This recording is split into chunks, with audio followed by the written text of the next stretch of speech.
सांगजी उसे अपना ऐसे लिखने में हेल्प मांग लेती है। वो कहता है कल सुबह 6 बजे बस स्टॉप पर मिलना। रात को सांगजी खुशी से अलार्म लगाती है और डॉल के साथ सो जाती है। सुबह वो रेडी होके वेट कर रही होती है, सोचती हुई कि क्या डुएन वहाँ आएगा या नहीं। सांगजी बस स्टॉप पर डुएन का वेट कर रही होती है। काफी देर वेट करने के बाद उसे लगता है कि डुएन नहीं आएगा, तो वो गुस्से में वहाँ से जाने लगती है, लेकिन वो गिर जाती है। तभी डुएन वहाँ आ जाता है और उसे उठाता है। सांगजी उससे नाराज होती है और कहती है कोई इतना लेट नहीं आता, जिस पर डुएन उससे माफी मांगता है और कहता है टीचर की डांट दोनों साथ में खाएंगे। पर सांगजी बिना कुछ कहे वहाँ से चली जाती है। सीन प्रेजेंट में शिफ्ट होता है। डुएन सांगजी को कॉल करता है और पूछता है क्या वो उठ गई। सांगजी मस्ती में कहती है अगर तुम लेट हुए तो तुम्हें कभी गर्लफ्रेंड नहीं मिलेगी। तभी पीछे से डुएन उसके गालों पे ठंडी मिल्क की बोतल रख देता है और कहता है मैं तो बस ये लेने गया था। फिर वो कहता है अगर मुझे गर्लफ्रेंड नहीं मिली ना तो तुम देख लेना, और उसे एक कैफे में लेकर जाता है ताकि वो होमवर्क कर सके। सांगजी नोटिस करती है कि डुएन ने उसकी नोटबुक अब तक रीड नहीं की है। जब वो खाना लेने लगता है तो सांगजी चुपचाप उसे देखती रहती है। डुएन पूछता है तुम्हें भी चाहिए, पर वो मना कर देती है। स्टोरी अब फ्लैशबैक में जाती है जहां सांगजी डुएन को समझाती है कि टीचर के सामने ज्यादा कुछ नहीं बोलना, सिर्फ पेरेंट्स का नाम लेना। डुएन अपने आप को सांगयान बताता है और टीचर से कह देता है कि पेरेंट्स अभी बिजी थे इसीलिए वो आया है। टीचर सांगजी की ग्रेड्स की तारीफ करता है पर एटीट्यूड पे कंप्लेन करता है। फूजेंग उसका मजाक उड़ाते हुए कहता है कि तुम इतनी छोटी क्यों हो, पर सांगजी उसे चुप करा देती है। टीचर सांगजी की बिहेवियर की कंप्लेन करता है और डुएन टीचर की तारीफ कर देता है, जिससे टीचर खुश होकर उन्हें भेज देता है। प्रेजेंट में डुएन सांगजी को कपकेक देता है और कहता है होमवर्क कंप्लीट होने के बाद ही इसे खाना।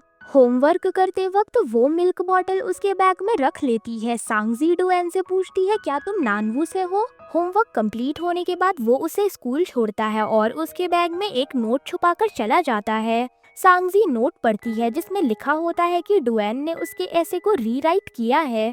उसे याद आता है कि उसने ऐसे में उसके भाई को डॉग से कंपेयर किया था। वो हंसता है और सांगजी भी डुएन का लिखा ऐसे पढ़ के खुश हो जाती है। घर जाके वो ऐसे संभाल कर रखती है। डुएन को मैसेज करती है और उस डॉल की ड्राइंग बनाने लगती है। मॉम उस मिल्क की बोतल को देख के उसे फेंकने लगती है, पर सांगजी उन्हें रोक लेती है ये कहकर कि ये मेरे पीने के लिए नहीं ड्राइंग के लिए है। उसके पेरेंट्स उसे बताते हैं कि वो शादी में जा रहे हैं और सांगयान उसका ख्याल रखेगा। सांगजी पहले मना करती है पर बाद में खुश हो जाती है जब मॉम कहती है कि वो भाई को समझा देगी। नेक्स्ट डे सांगयान लिटिल डीमन चिल्लाते हुए उसे ढूंढता है। सांगजी टेबल के पीछे छुपी होती है। जब वो नहीं मिलती तो सांगयान परेशान हो जाता है। सांगजी फाइनली मिलती है और दोनों लड़ाई करते हैं। तभी सांगयान को उसके फ्रेंड का कॉल आता है। सांगजी सोचती है ये जरूर डुएन होगा। वो फेक कॉल करके मॉम से कंप्लेन करने लगती है। गुस्से में सांगयान उसे रेडी होने के लिए कहता है। जब वो रेडी होती है सांगयान उसके पिलो फोर्ट में चिल कर रहा होता है। कार में सांगजी डिसअपॉइंटेड बैठी होती है क्योंकि फ्रेंड फी निकलता है, डुएन नहीं। पर कुछ देर बाद डुएन भी उन्हें मिल जाता है स्टेयर्स पर सोता हुआ। कार में सांगजी उसे देखती रहती है। डुएन मजाक करता है तुम मुझे हैंडसम कह रही थी क्या। सांगजी शर्माती है। फी और सांगयान उसका मजाक उड़ाते हैं। डेस्टिनेशन पर सांगजी कार से नहीं उतरती पर गुस्से में फिर निकल जाती है। जब वो वॉशरूम जाने का बहाना करती है तो डुएन नोटिस करता है कि उसकी शर्ट खराब हो गई है और वो समझ जाता है कि उसको पीरियड्स आए हैं। वो पीछे चलकर उसे कवर करता है और उसके लिए सैनिटरी पैड्स और एक नई स्कर्ट लेने के लिए चला जाता है। स्टोर में दोनों ऑकवर्ड फील करते हैं जब लोग उन्हें ही देखते हैं तो फिर एक लेडी के थ्रू डुएन वो आइटम सांगजी तक भेजता है। सांगजी एम्बैरेस फील करती है लेकिन वो थैंकफुल भी होती है। बाद में डुएन झूठ बोल देता है कि सांगजी क्लॉ गेम खेल रही थी। सब हंसने लगते हैं। वो उसके लिए गर्म पानी लाता है और खाने में उन चीजों को निकालता है जिससे उससे एलर्जी है। सांगजी उसे देखकर स्माइल करने लगती है। सांगयान, डुएन, फी और सांगजी डिनर के बाद वापस जा रहे होते हैं। तभी सांगयान को कुछ अर्जेंट काम याद आता है और वो सांगजी को अपने दोस्तों के साथ रहने के लिए कहकर वहां से चला जाता है। फी उसे क्लॉ मशीन गेम खेलने के लिए कहता है क्योंकि पिछली बार वो हार गई थी। सांगजी कॉइन डालकर ट्राई करती है लेकिन वो फिर से हार जाती है। ये देखकर डुएन उसकी हेल्प करता है और व्हाइट टेडी बियर जीत जाता है। सांगजी खुश हो जाती है और जब डुएन कहता है कि अब रोना मत तो वो और ज्यादा स्माइल करने लगती है। सीन फ्लैशबैक में चला जाता है। टीचर से मिलने के बाद सांगजी डुएन को कैंडी देती है और थैंक्स कहती है। डुएन मजाक में बोलता है कि अब वो उसे लेक्चर देगा, पर सांगजी मना करती है। जब डुएन कहता है कि उसके चक्कर में उसका काम रुक गया तो सांगजी रोने लगती है। डुएन माफी मांगता है और प्रॉमिस करता है कि ये सीक्रेट वो किसी को नहीं बताएगा। रास्ते में सांगजी उससे प्रॉमिस करवाती है कि वो फिर से स्कूल आएगा अगर कभी उसकी जरूरत हुई तो। घर पहुंचकर डुएन उनके किचन का बल्ब ठीक करता है और बाय कहकर वहां से चला जाता है। सांगजी उसे छुप के देखती रहती है। प्रेजेंट में सांगजी टेडी बियर पाकर बहुत खुश होती है। थोड़ी देर बाद वो अपनी फ्रेंड जेनरू के साथ फूजेंग की बर्थडे पार्टी में जाने के लिए रेडी होती है। उसका मन नहीं होता पर फ्रेंड के कहने पर चली जाती है। जब वो कैफे में पहुंचती है तो वो हैरान रह जाती है क्योंकि डुएन वहां पार्ट टाइम जॉब करता है। डुएन उसका वेलकम करता है और मेन्यू कार्ड देता है। उसकी फ्रेंड्स पूछती है कि ये कौन है तो सांगजी कहती है कि ये मेरे भाई का फ्रेंड है। पेमेंट के टाइम डुएन कहता है 1 UN कम है, मुझे बार बार देखने का फाइन। सांगजी कहती है तुम्हारी वजह से लगता है शॉप में कस्टमर नहीं, पर डुएन पैसे लेने से मना कर देता है और कहता है तुम्हारे लिए डेजर्ट अफोर्ड कर सकता हूँ। सांगजी जाते वक्त उसके लिए पैसे छोड़ जाती है जिसे देख डुएन स्माइल करता है। पार्टी में सांगजी इंजॉय नहीं करती। केक कटिंग के वक्त फूजेंग उसका हाथ पकड़ता है और कहता है कि उसे उस पे क्रश है। सांगजी मना करती है और कहती है पढ़ाई पे ध्यान दो। जब वो रोने लगता है तभी डुएन वहाँ आ जाता है। डुएन सांगजी से कहता है तुम अभी हाई स्कूल में हो, डेटिंग नहीं करना चाहिए। सांगजी एक्सप्लेन करती है कि उसने तो उसे मना ही किया था। डुएन कहता है मुझे तुम पर यकीन है पर किसी का दिल दुखाना गलत है। सांगजी कहती है कि उसने सिर्फ समझाया था। डुएन उसके पैसे वापस करके कहता है वरना लोग मुझे ब्लैकमेलर कहेंगे। सांगजी इमोशनल होकर बताती है कि वो सिर्फ हेल्प करना चाहती थी। डुएन प्रॉमिस करता है कि जब उसे जरूरत होगी तो वो उसी से मांगेगा। नेक्स्ट डे स्कूल में जेनरू उसे इग्नोर करती है। स्पोर्ट्स डे के लिए टीचर उसका नाम हाई जंप में लिख देता है। इवेंट के दिन जांगयान और डुएन वहाँ होते हैं। डुएन उसे कैप देता है और वार्म अप करवाता है। सांगयान फोटोज लेता है तो डुएन कहता है मेरी सिस्टर को तंग मत करो। जंप के टाइम सांगजी पहले 2 अटेम्प्ट्स में फेल हो जाती है, तीसरे में उसे चोट लग जाती है। सांगयान उसे उठाकर मेडिकल कैंप लेकर जाता है जहाँ सांगजी कह देती है ये मेरे डैड है और डुएन हंस पड़ता है। डुएन उसकी फर्स्ट एड करता है और कहता है तेरा भाई तुझे बहुत प्यार करता है। जब सांगयान आता है तो वो उसे हॉस्पिटल ले जाता है। डुएन तब एक और लड़की की हेल्प करता है जिसे देख सांगजी सोचती है वो सबके साथ ही इतना अच्छा है। अगले दिन सांगयान कॉल करके बताता है कि डुएन आज उसे स्कूल से लेने आएगा। ये सुनकर सांगजी खुश हो जाती है। सांगजी स्कूल में बैठी डुएन का वेट कर रही होती है। उसकी फ्रेंड जेनरू आकर पूछती है क्या वो शॉपिंग के लिए चलेगी। सांगजी मुस्कुराती है और हाँ कर देती है। दूसरी तरफ डुएन स्कूल पहुंचता है पर गार्ड उसे बताता है कि क्लास 11th खाली है। परेशान होकर वो सांगजी को ढूंढने लगता है। इधर जेनरू सांगजी को अपने साथ ले जा रही थी पर उसके चेहरे पर टेंशन होती है। सांगजी उससे पूछती है कि क्या हुआ पर जेनरू कहती है कुछ नहीं। फिर वो उससे कुछ पैसे मांगती है तो सांगजी अपने 50 UN दिखाती है। जेनरू उसे साइबर कैफे चलने के लिए कहती है लेकिन सांगजी मना कर देती है क्योंकि टीचर ने कहा था कि वो डेंजरस जगह है। फिर भी जब जेनरू अकेली चली जाती है तो सांगजी उसके पीछे निकल पड़ती है। इधर डुएन एक शॉपकीपर से पूछता है क्या आपने एक छोटी लड़की को देखा जिसके पैर में चोट है। शॉपकीपर हाँ कहता है और डायरेक्शन बताता है। इधर सांगजी देखती है कि कुछ लड़कियां जेनरू को पैसों के लिए बुली कर रही है। जेनरू उन्हें कहती है कि मेरे पास पैसे नहीं है, मेरी फ्रेंड के पैसे है। ये सुनकर वो सांगजी से जबरदस्ती 50 UN ले लेती है और धमकी देती है अगर कल पैसे नहीं लाई तो बुरा होगा। लड़कियां वहाँ से चली जाती है। सांगजी गुस्से में कहती है तुमने मुझे फूजेंग के बर्थडे पे भी फंसाया था, स्पोर्ट्स डे पे भी इग्नोर किया और आज फिर से। फिर वो जेनरू को कहती है अपने पेरेंट्स को सब सच बताना होगा और वहाँ से चली जाती है। थोड़ी दूर जाने पर डुएन उसके सामने आ जाता है। सांगजी रोने लगती है और डुएन उसे जेंटली हग करता है और कहता है मैं अब आ गया हूँ। वो उसे जूस पिलाता है और सब कुछ पूछता है। सांगजी बताती है कैसे लड़कियों ने उसके पैसे लिए और उसे धमकाया। डुएन कहता है ऐसे दोस्तों की जरूरत नहीं है तुम्हें और ऐसे बातों को टीचर या पेरेंट को बताना चाहिए। फिर वो कहता है कि बस से जाना सेफ नहीं है और साइकिल रेंट पे लेकर उसे पीछे बैठा लेता है। वो उसे एक रास्ते से लेकर जाता है जहाँ चेरी ब्लॉसम के ट्रीज लगे होते हैं। सांगजी खुश हो जाती है और पूछती है मेरा भाई कहाँ है। डुएन कहता है ग्रेजुएशन के बाद वो सभी जॉब ढूंढ रहे हैं। सांगजी पूछती है क्या तुम भी वापस जाओगे। वो कहता है अभी मैं श्योर नहीं हूँ। सांगजी ये सुनकर स्माइल करती है। घर पहुंचकर डुएन उसके भाई की बुराई सुनकर कहता है अगर तुम्हारा भाई तुम्हारा मजाक बनाए तो मुझे बताना। वो उसे पैसे देता है और कहता है आज की बात पेरेंट्स को जरूर बताना। सांगजी उसे बाय कहकर चली जाती है पर फिर भी उसे जाते देख मुस्कुराती है। रूम में वो पैसे टेबल पर रखकर सोचती है डुएन ने हमेशा उसकी मदद की। फिर वो लिखती है मेरे पास एक सीक्रेट है, मैं उससे प्यार करने लगी हूँ। फिर वो उस पेपर को फोल्ड करके उससे एक छोटा सा स्टार बनाकर उसे जार में रख देती है।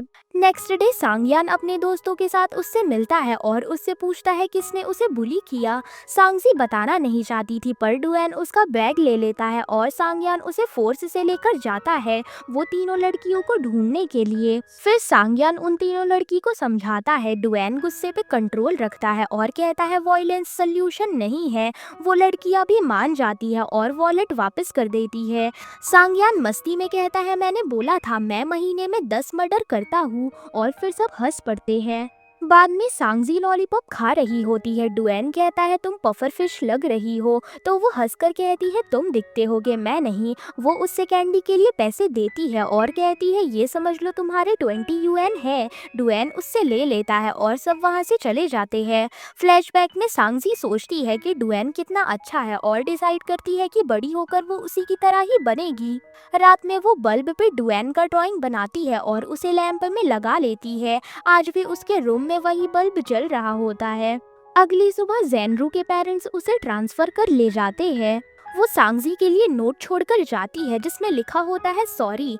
सांगजी को बुरा लगता है। नेक्स्ट क्लास में माई ड्रीम ऐसे का टेस्ट होता है। रात में पेरेंट्स रिजल्ट बताते हैं। सांगजी फिजिक्स में पास हुई है। मॉम कहती है तुम्हें ड्रीम रखना चाहिए और डैड ट्यूशन टीचर रखने का प्लान बनाते हैं जो निकलता है सांगयान खुद। दोनों लड़ पड़ते हैं और पेरेंट्स डिसाइड करते हैं कि वो दूसरा ट्यूशन टीचर रखेंगे। मॉम बताती है कि उनको न्यू ट्यूशन टीचर मिल गया है। सांगजी सोचती है कि सुबह वो वहाँ से भाग जाएगी ताकि वो ट्यूशन टीचर डर के जॉब छोड़ दे। उधर डुएन अपनी कंपनी में काम कर रहा होता है जब एक आदमी उसे ईही ब्रांच ज्वाइन करने का ऑफर देता है। डुएन कहता है कि वो इस बारे में सोचेगा। तभी उसे येन का कॉल आता है जो उससे कहता है कि वो अपनी बहन को पिक कर ले।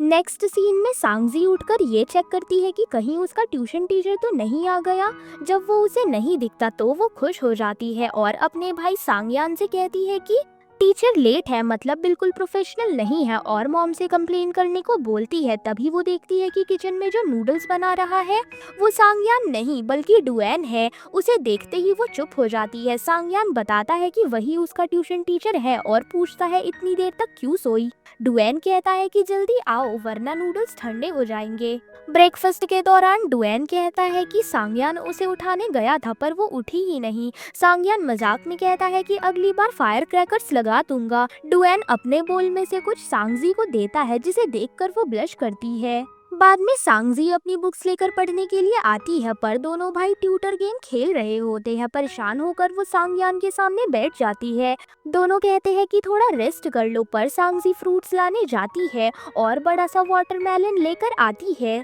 सांगयान कहता है ये तुमसे नहीं कटेगा। डुएन अपना रिज्यूमे सांगजी को देता है ताकि वो देख सके कि वो प्रोफेशनल है। जब सांगजी रिज्यूमे पढ़ती है तो उसे लगता है कि फोटो मिसिंग है तो वो चुपके से उसकी फोटो लेने लगती है। गेम खेलते वक्त दोनों इतना हिलते हैं कि मुश्किल से एक फोटो मिलती है। जब डुएन उसे फोटो लेते देख लेता है तो पोज बनाता है। सांगयान मजाक करता है क्या वो मुझसे ज्यादा हैंडसम है। सांगजी झूठ बोलती है कि क्लासमेट्स उसके भाई की तारीफ करते हैं और तुम इतने बुरे दिखते हो कि फोटो नहीं दिखाई जा सकती। दोनों इस पर हंस पड़ते हैं। बाद में सांगजी अपने रूम में डुएन की फोटो देखकर खुश होती है और उसका नाम अपने फोन में सेव करती है। तभी डुएन बुक्स और वाटरमेलन लेकर आता है और फोटोज दिखाने को कहता है पर सांगजी कहती है आज मेरा पढ़ने का मूड है। डुएन उसके एग्जाम पेपर्स मांगता है और देखकर कहता है तुम्हारी फिजिक्स वीक है। फिर उसे सैंपल पेपर्स देता है और बताता है कि वीक में 3 दिन पढ़ाएंगे। सांगजी चाहती है कि वो डेली उसे पढ़ाने के लिए आए, पर डुएन बताता है कि उसके इंटर्नशिप चलती है। जब वो पूछती है कि वो ईही से यहाँ क्यों आया, डुएन कहता है कि उसका ड्रीम गेमिंग इंडस्ट्री में काम करना है। 2 दिन बाद डुएन थोड़ा थका होता है। सांगजी कहती है कि जब तक वो होमवर्क करेगी तब तक डुएन सो जाए। जब डुएन सो जाता है तो वो उस पर स्वेटर रख देती है। थोड़ी देर बाद डुएन उठकर पूछता है होमवर्क कहाँ तक हुआ। सांगजी अपना काम दिखाती है और डुएन मजाक में कहता है लगता है मेरी टीचिंग ही खराब है। वो दोनों साइंस म्यूजियम जाने का प्लान बनाते हैं ताकि सांगजी का इंटरेस्ट बढ़ा सके। म्यूजियम में सांगयान सिर्फ 2 टिकट्स देता है और खुद साइबर कैफे चला जाता है। डुएन और सांगजी अंदर जाते हैं। वहाँ डुएन कर्व्ड स्लाइड और प्रोजेक्शन वॉल के थ्रू फिजिक्स समझाता है। जब सुनामी काउंटडाउन शुरू होता है तो सांगजी उसका हाथ पकड़कर भाग जाती है। फिर डुएन उसे एक मैजिक फ्लावर एक्सपेरिमेंट दिखाता है जिसमें प्लांट शैडो से ग्रो होता है। वो कहता है ड्रीम पूरा करने के लिए पढ़ना जरूरी है। दोनों प्रॉमिस करते हैं कि वो अपनी अपनी ड्रीम जरूर पूरा करेंगे। सांगजी उस मोमेंट को स्केच करती है। डुएन कोल्ड ड्रिंक्स लेकर आता है और कहता है जो लोग ड्रॉ करते हैं वो दिल के बहुत अच्छे होते हैं। सांगजी कहती है तुम रिलेशनशिप में मत पड़ना। डुएन पूछता है क्यों, तो वो कहती है गर्लफ्रेंड बनी तो तुम मुझे ऐसे ट्रीट नहीं कर पाओगे। डुएन हंस पड़ता है और कहता है फिर ऐसी गर्लफ्रेंड ढूंढूंगा जो तुम्हें भी अच्छे से ट्रीट करे। बाद में सांगजी की स्केचबुक म्यूजियम में रह जाती है तो वो कॉल करती है तो पता चलता है कि वो स्केचबुक डुएन को मिल गई है। सांगजी घबरा जाती है क्योंकि उसमें उसके और डुएन के स्केच है। अगली सुबह स्केचबुक मिल जाती है पर वो डरती है कि डुएन ने देखा तो नहीं। बाद में सांगयान हॉस्टल चले जाता है और डुएन से कहता है थर्सडे को आना, क्योंकि सांगजी ने ऑनलाइन डेटिंग का झूठ बोला है। डुएन कहता है उसकी एज में नॉर्मल है। कुछ दिन बाद सांगजी प्रिटेंड करती है कि उसका ब्रेकअप हुआ है। डुएन उससे उसके बॉयफ्रेंड के बारे में पूछता है और वो झूठ बोलती है कि वो 20 साल का है और ईही ने मिलने को बोला है। डुएन उसे समझाता है कि अभी पढ़ाई का टाइम है। फिर जब डुएन सो रहा होता है तो सांगजी शांति से उसके पास बैठकर उसका स्केच बनाती है। जिसके बाद सांगजी डुएन से कहती है कि जब दूसरे लोग को वो डेटिंग करते देखती है तो वो भी रिलेशनशिप में पड़ने से खुद को नहीं रोक पाती। डुएन उसे समझाता है कि अभी वो अडल्ट नहीं है, इसीलिए इन बातों से उसे दूर रहना चाहिए। दोनों पढ़ाई करने बैठ जाते हैं और धीरे धीरे सांगजी की परफॉर्मेंस इम्प्रूव होने लगती है। टेस्ट के दौरान डुएन उसे अच्छे मार्क्स देता है जिसे देखकर सांगजी बहुत खुश होती है। डुएन कहता है अब तुम्हारी फिजिक्स स्ट्रॉन्ग है, इसीलिए अब से मैं तुम्हें पढ़ाने नहीं आऊँगा, पर अगर हेल्प चाहिए हो तो कॉल कर लेना। सांगजी कहती है कि उसका फ़ोन ले लिया गया है तो डुएन कहता है कि उसका भाई वो दिलवा देगा और प्रॉमिस करता है कि जब तक रिजल्ट अच्छे रहेंगे तो वो उसे गिफ्ट देता रहेगा। दूसरी तरफ सांगयान और उनके पेरेंट न्यू ईयर ईव की तैयारी कर रहे होते हैं। डुएन आता है पर कहता है कि वो कैंपस में ही सेलिब्रेट करेगा। सांगजी अपने रूम में जाकर एक रेड एनवेलप रेडी करती है। उसमें स्टार शेप नोट डालकर डुएन के लिए न्यू ईयर विश लिखती है और उसे चुपके से डुएन की पॉकेट में रख देती है। रात को फैमिली सेलिब्रेशन शुरू होता है। मॉम और डैड रेड एनवेलप देते हैं और सांगयान और सांगजी दोनों मांगने लगते हैं। फनी आर्ग्यूमेंट के बाद उन्हें एनवेलप मिल जाता है। सांगजी को फोन मिलता है और डुएन का न्यू ईयर मैसेज आता है। दूसरी तरफ डुएन अपने हॉस्टल में अकेले गेम खेल रहा होता है जब उसे सांगजी का रिप्लाई मिलता है। थोड़ी देर बाद उसे ईही नर्सिंग होम से कॉल आता है। उसके फादर की कंडीशन सीरियस होती है, इसीलिए वो तुरंत होम टाउन निकल जाता है। नेक्स्ट डे सांगजी स्कूल से आकर घर में पार्सल पाती है जो कि डुएन ने भेजा होता है उसकी इम्प्रूवमेंट के लिए।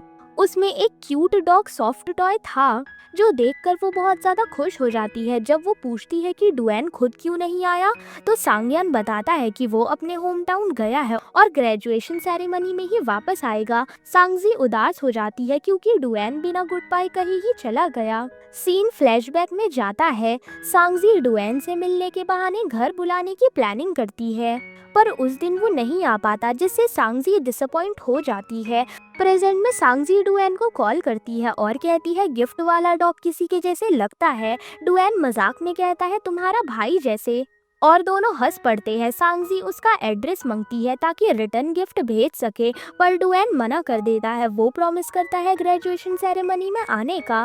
वहीं डुएन के घर एक लड़की जियांग आती है। वो पैसे ऑफर करती है पर डुएन मना कर देता है। जियांग ग्रेजुएशन के लिए विशेष देकर वहाँ से चली जाती है। ग्रेजुएशन डे पर सांगजी अपने डैड के साथ आती है और डुएन को देखकर बहुत खुश हो जाती है। वो उसे फ्लावर्स देती है, पर गिफ्ट देने से पहले सेरेमनी स्टार्ट हो जाती है। बाद में डुएन कहता है रियलिटी ये है कि ग्रेजुएशन के बाद सब अपने अपने रास्ते चले जाते हैं। सांगजी पूछती है तुम मुझसे भी नहीं मिलोगे? डुएन कहता है जब भी टाइम मिले मैं जरूर आऊंगा। ग्रेजुएशन पार्टी में सब सेलिब्रेट करते हैं, पर डुएन ड्रिंक नहीं करता, बस सबको देखकर इमोशनल होता है। बाद में वो सांगयान को घर छोड़ता है और रात वहीं रुकता है। रात में जब वो अपने पॉकेट से रेड एनवेलप निकालता है तो उसमें सांगजी का स्टार नोट और कैंडीज होती है। उसे देखकर डुएन स्माइल करता है और थोड़ा इमोशनल भी हो जाता है। जब सांगजी डुएन को अपने भाई के कमरे में लेकर जाती है तो वो उसे नाइट सूट और टॉवेल देती है। डुएन कहता है कि अब देर हो गई है, उसे जाकर सो जाना चाहिए। रात को सांगजी पानी लेने के लिए बाहर आती है तो देखती है कि डुएन अकेला बैठा है, अपने फादर के बारे में सोचता हुआ। जियांग उसे मैसेज करती है पर डुएन उसे इग्नोर कर देता है। सांगजी पूछती है कि वो यहाँ क्या कर रहा है। डुएन कहता है कि उसे नींद नहीं आ रही। सांगजी देखती है कि वो अपसेट है तो वो कहती है कि अगर बात नहीं बतानी है तो मैं कंपनी देने के लिए साथ बैठी हूँ। थोड़ी देर बाद डुएन अपना सीक्रेट शेयर करता है, कहता है वो कर्जे में डूबा हुआ है। सांगजी शॉक हो जाती है पर तुरंत कहती है मैं फ्यूचर में पैसे कमाऊंगी, दोनों मिलके तुम्हारे पैसे चुका देंगे। डुएन उसकी तरफ देखकर हल्का सा मुस्कुराता है, उसके सर पर हाथ रखता है और कहता है ये कर्जा उसका नहीं बल्कि किसी और का है। वो उससे कहता है अपने पैसे खुद पे खर्चे करे, सुंदर सुंदर ड्रेसेस खरीदे। सांगजी थोड़ा सैड हो जाती है क्योंकि वो मदद नहीं कर पाती। अपने कमरे में जाकर भी सांगजी नहीं सो पाती। वो अपना विश जार निकालती है और एक पेपर पर लिखती है मैं फ्यूचर में पैसा कमा के डुएन का कर्जा चुकाऊंगी। वो उस पेपर को स्टार बनाकर उस जार में डाल देती है।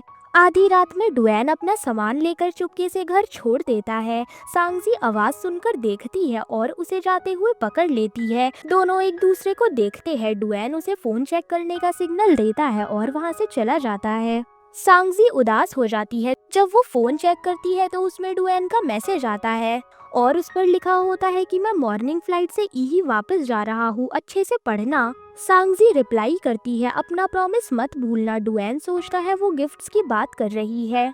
टाइम स्किप होता है। सांगजी अब 12th में होती है। टीचर सबको हैंडबुक देते हैं जिसमें टॉप यूनिवर्सिटीज और रिक्वायर्ड मार्क्स लिखे होते हैं। सांगजी डिसाइड करती है कि उसे यही यूनिवर्सिटी में एडमिशन लेना है। वो हार्डवर्क करने लगती है और हर टेस्ट के बाद रिजल्ट डुएन को भेजती है। डुएन उसे एनकरेज करता है और गिफ्ट्स भी भेजता है। एक दिन सांगयान के फ्रेंड से पता चलता है कि डुएन की गर्लफ्रेंड है। ये सुनकर सांगजी सैड हो जाती है। वो मैसेज लिखती है पर उसे भेजती नहीं। अगली सुबह सांगजी अकेले ही फ्लाइट से ई पहुंच जाती है। भाई उसको कॉल करता है तो वो झूठ बोलती है कि वो ऑनलाइन डेटिंग पार्टनर से मिलने आई है। मॉम डैड कॉल पर उसे समझाते हैं, तभी डुएन का कॉल आता है। वो बताती है कि वो एग्जिट 18 पर है।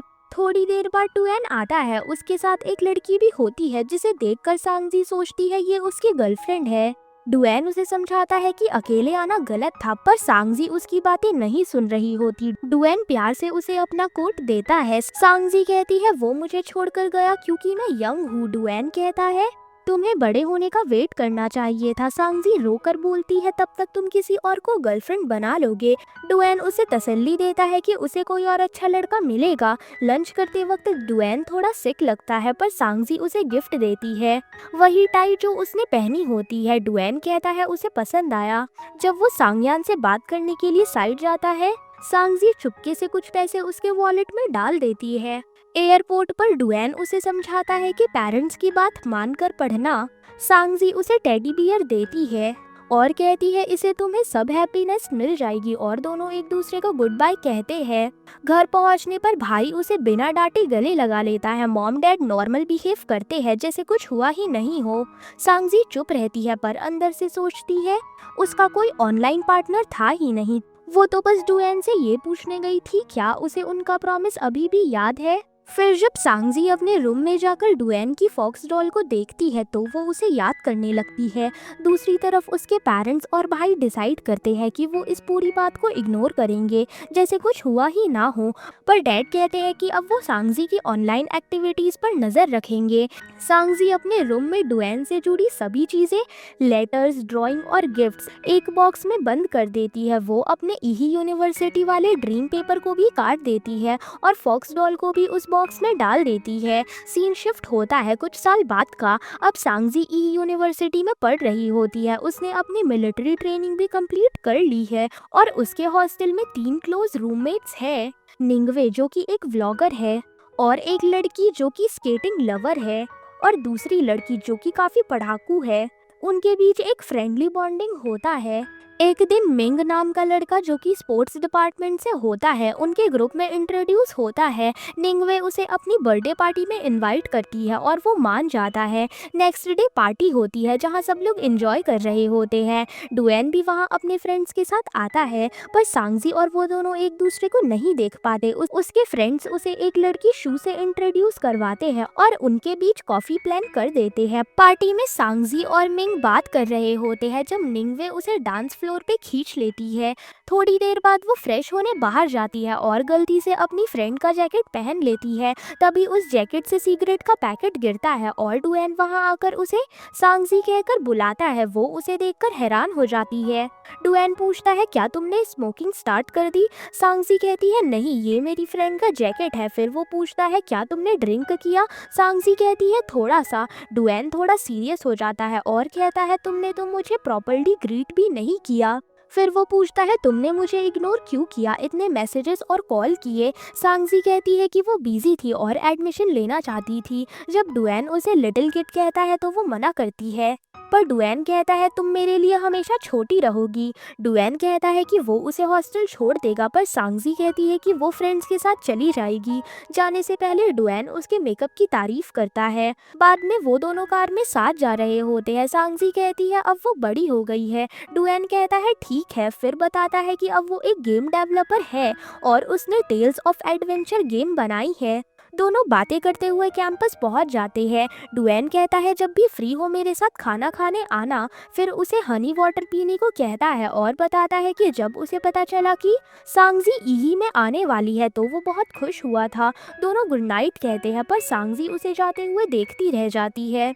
अपने रूम में सांगजी हनी वाटर पीती है और सोचती है कि डुएन अकेला क्यों था और उसकी गर्लफ्रेंड कहाँ है। तभी डुएन का मैसेज आता है, नेक्स्ट टाइम जब भी कैंपस आओ किसी को साथ लाना। सांगजी ओके रिप्लाई करती है और पता चलता है कि उसने काफी टाइम बाद उसके मैसेज का जवाब दिया। नेक्स्ट डे रूममेट्स मिंग की बातें कर रहे होते हैं। निंगवे मजाक में कहती है कि मिंग को सांगजी पसंद है और सांगजी कहती है कि उसने कुछ नोटिस नहीं किया, पर बाद में वो बताती है कि एक फ्रेंड अपने भाई के फ्रेंड को पसंद करती थी, पर सब समझ जाते हैं कि वो अपनी ही बात कर रही है।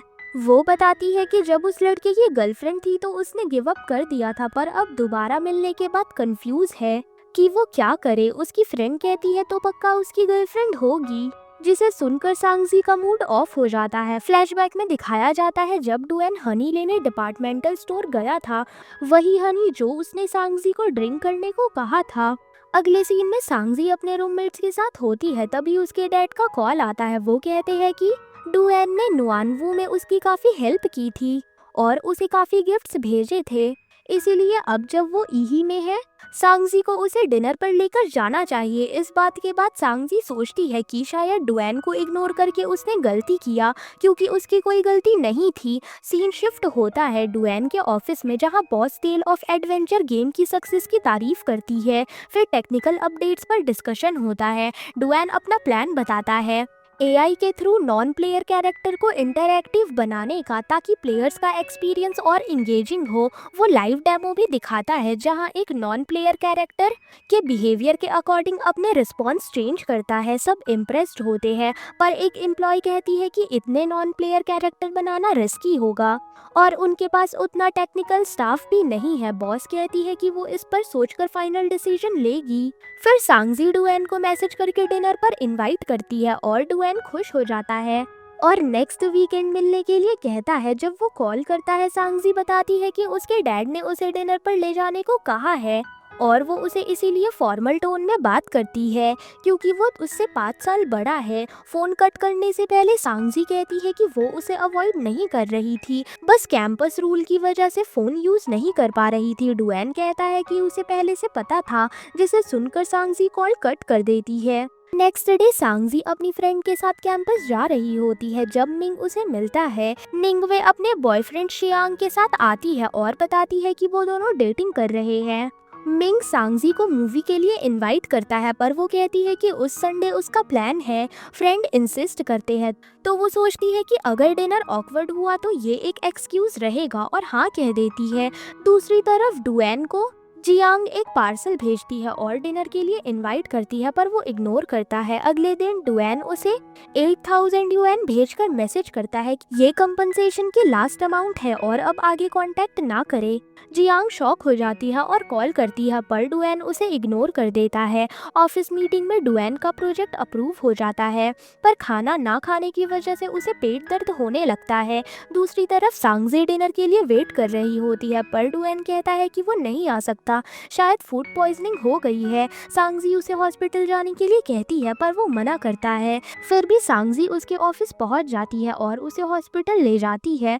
रास्ते में टैक्सी ना मिलने पर जब वो मुड़ती है, डुएन गलती से उसके फॉरहेड पर किस कर देता है और दोनों शॉक्ड हो जाते हैं पर डुएन कहता है कि उसका कोई मतलब नहीं था। हॉस्पिटल में डॉक्टर बताता है कि उसका अपेंडिक्स ऑपरेट करना पड़ेगा। सांगजी उसे अकेला नहीं छोड़ती और सर्जरी तक रुकती है। उसकी मॉम कॉल करती है और जब सांगजी सब बताती है तो मॉम कह देती है कि डुएन के पेरेंट्स नहीं है।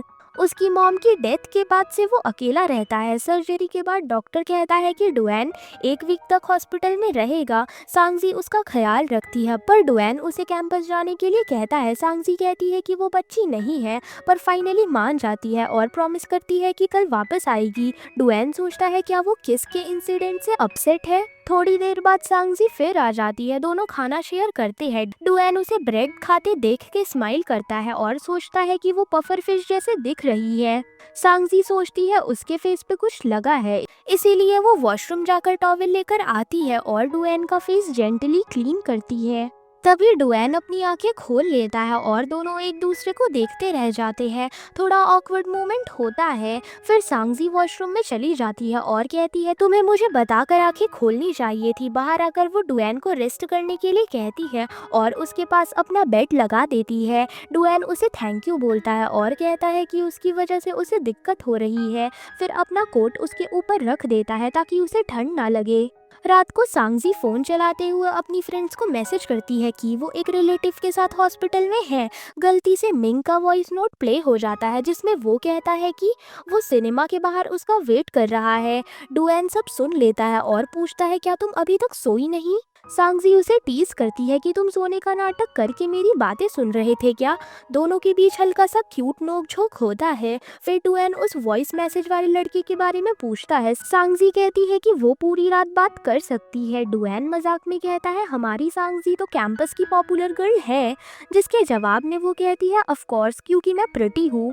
नेक्स्ट मॉर्निंग सांगजी फिर उसका फेस क्लीन करती है और कहती है कि उसे क्लास के लिए जाना है। डुएन अपना लैपटॉप मांगता है पर वो मना कर देती है, कहती है कि काम के बजाय रेस्ट करो। डुएन स्माइल करके कहता है लगता है हमारी सांगजी अब बड़ी हो गई है। ये सुनकर सांगजी खुश हो जाती है।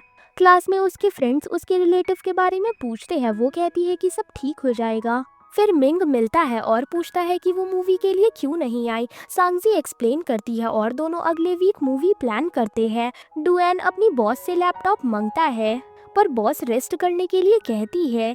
जियांग उसे कॉल करती है और अपने बिहेवियर के लिए सॉरी बोलती है। सांगजी डुएन के घर जाकर उसका सामान रख देती है। उसे उसकी ग्रेजुएशन और मॉम की फोटो दिखती है जिसे देखकर वो स्माइल करती है। थोड़ा ऑकवर्ड मोमेंट होता है जब उसे अंडरगारमेंट्स मिलते हैं। फिर वो सब कुछ रख कर निकल जाती है। हॉस्पिटल में एक ओल्ड अंकल आते हैं जो सांगजी को डुएन की वाइफ समझ लेते हैं। दोनों समझाते हैं पर अंकल सुन नहीं पाते और कहते हैं शादी कर लो और बेबी लाओ। डुएन हंस पड़ता है और सांगजी एम्बैरस हो जाती है।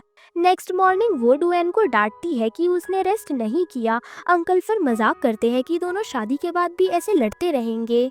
डिस्चार्ज के टाइम सांगजी मजाक में अंकल से कहती है कि वो दोनों शादी करेंगे, जिस पर डुएन हैरान रह जाता है। घर आकर सांगजी स्टिकी नोट्स लगाती है, ज्यादा काम मत करना, टाइम पर सो जाना, और उसे इंस्ट्रक्शंस देती है। फिर कहती है कि उसे असाइनमेंट करनी है और वहाँ से चली जाती है। बाहर जाकर वो सोचती है कि डुएन सिर्फ उसे सिस्टर मानता है और उसका नाम ब्रदर टू के नाम से सेव कर लेती है। रात को डुएन उन नोट्स को पढ़ता है और लिखता है, टाइम पे सो जाना थोड़ा मुश्किल है। अगले दिन ऑफिस में उसके कलीग कहते हैं कि सांगजी नाराज है और उससे बातें क्लियर करनी चाहिए, पर तभी जियांग का कॉल आता है जिसे वो इग्नोर करता है। दूसरी तरफ सांगजी मिंग के साथ हॉरर मूवी देखने गई होती है। एक स्कैरी सीन में मिंग डर जाता है और सांगजी हंस पड़ती है। तभी वो क्लॉ मशीन देखती है जिसमें वही टेडी बियर होता है जो कभी डुएन ने जीता था। सांगजी खुद गेम खेलने लगती है पर बार बार हार जाती है। तभी मिंग वापस आता है और उसे हेल्प करता है। दोनों साथ में गेम खेलने लगते हैं। मिंग टेडी जीत जाता है और उसे देने लगता है, लेकिन सांगजी भी तब तक जीत चुकी होती है तो दोनों अपना अपना टेडी रख लेते हैं। मिंग उसे डिनर के लिए पूछता है पर सांगजी मना कर देती है क्योंकि उसे लेट हो रहा था। दोनों कैंपस वापस आते हैं जहां सांगजी की फ्रेंड उसे न्यू ईयर के दिन सेंट्रल प्लाजा चलने के लिए कहती है, पर वो भीड़ का रीजन देकर मना कर देती है। फ्रेंड्स मिंग को इनवाइट करती है और उसके जाने के बाद वो सांगजी से उसके बारे में ओपिनियन लेने लगती है। नेक्स्ट डे वो सब सांगजी को फिर बुलाती है लेकिन वो फिर मना कर देती है। तभी वैंग वहाँ बिना चश्मों के आती है और सब उसकी तारीफ करने लगते हैं। वो सांगजी को एडवांस में हैप्पी न्यू ईयर विश करके चले जाते हैं। मिंग उन्हें मिलता है और पूछता है क्या सांगजी नहीं आई। वो सैड होता है और वो एक गिफ्ट पैकेट अपने पॉकेट में रख लेता है।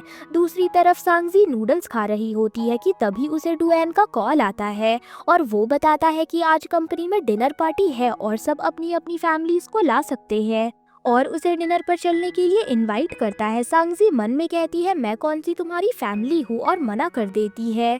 डुएन कहता है, अगर भीड़ नहीं पसंद तो हम अकेले चल सकते हैं, वैसे भी तुम मुझे ट्रीट देने वाली थी। इस बार सांगजी हाँ कर देती है और रेडी होने लगती है। रेस्टोरेंट में दोनों डिनर करते हैं। सांगजी कहती है वो फ्रेंड्स के साथ नहीं गई क्योंकि वेदर कोल्ड था। डुएन कहता है पर मेरे साथ आ गई। सांगजी कहती है बस पेंडिंग ट्रीट थी इसीलिए। डुएन हॉस्पिटल में किए जोक के लिए सॉरी बोलता है। सांगजी माफ कर देती है। वो कहता है ये ट्रीट मेरी अपॉलजी समझो। तभी जियांग वहाँ आती है और गुस्से में पानी डुएन पर फेंक देती है। सांगजी भी उसके ऊपर पानी फेंक कर कहती है, अगर तुमने डुएन को परेशान किया तो मैं तुम्हें छोड़ूंगी नहीं।